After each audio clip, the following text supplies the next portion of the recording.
Hi, this is Marc Gallo with Atomic Amps and Studio Devil here at the 2019 NAMM show. We're celebrating 10 years since the release of my bass amp plugin called Virtual Bass Amp. And I've been really inspired by that and wanted to do something this year new for bass players worldwide. Following up the success of our Firebox product for guitarists as well as Amplifier 6 and 12, we now provide an all-digital bass amp modeling and studio processing effects package for basses in a package like Stompbox. We call it the Bass Box, and I want to tell you a little bit about it, what's inside of it that makes it special.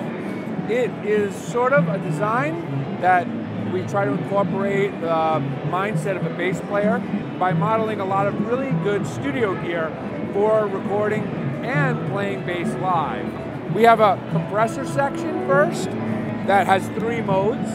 It lets you choose from 3 really fabulous compressors that have been used for bass. One that I love very much is the DBX 160.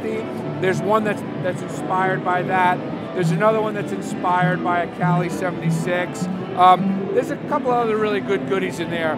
That's followed by a boost modeler that you can turn on and off using this foot switch, and also has a gain knob. But it has 3 modes, including, amongst 2 other really good ones, our patented tube modeling algorithm from Virtual Bass Amp. We also have an overdrive mode and an FET mode to get you some really nice juicy pedal overdrive and fuzz sounds. That's followed by an EQ section. The EQ section, it was hard for me to choose what to do there, so I said, well, instead of choosing, why not give all the options? So you have a switch here to let you choose from 3 different EQ modes. One is a 4-band. It's inspired by the API 550B, a really beautiful studio piece that's great on bass. 4-band there, bass, treble, low, mid, high, mid. But if you like a 3-band EQ, we have a mode that's inspired by my Virtual Bass Amp plugin, which has a sweepable mix. And lastly, there is a 2-band EQ mode that's inspired really heavily on the BBE and other sound enhancing products. It gives you a bass and a treble control with an adjustable midsection. So if that was an effect that was a love it or leave it for most people, you can now love it or adjust it and love it more.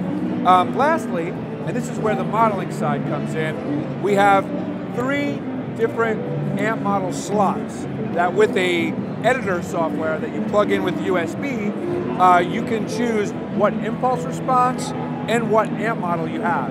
Among them will be something that's along the style of an SVT and also some others. It has a headphone out, which is new to us for the Stompbox line. Allows you to plug in your bass and listen through headphones. It also has an auxiliary input, so you can mix in your music player and play along with it when you're learning songs or playing along. It has an input, and it has a direct out, which is completely a direct signal out, unaffected. So you can run that to an amp on stage, and then it has 2 outputs, a 1/4 inch and an XLR, which again, through the editor software we will supply for free, will allow you to choose which parts of the signal chain go out of each. So for example, if you wanted a fully processed signal coming out of your 1/4 inch, but your sound man really doesn't want that and wants something a little bit more plain, you can pick a different point in the chain to go to the XLR. It's powered by a 9-volt adapter, and it's brought to you by Atomic Amplifiers. You'll probably see this sometime around April. It's currently under still final tweaks and development, but we're really proud about the ways things are sounding, and you'll see some sound clips from this very soon. Thank you. Again, I'm Marc Gallo with Atomic Amps and Studio Devil. We finally put Virtual Bass Amp into a box. Thanks.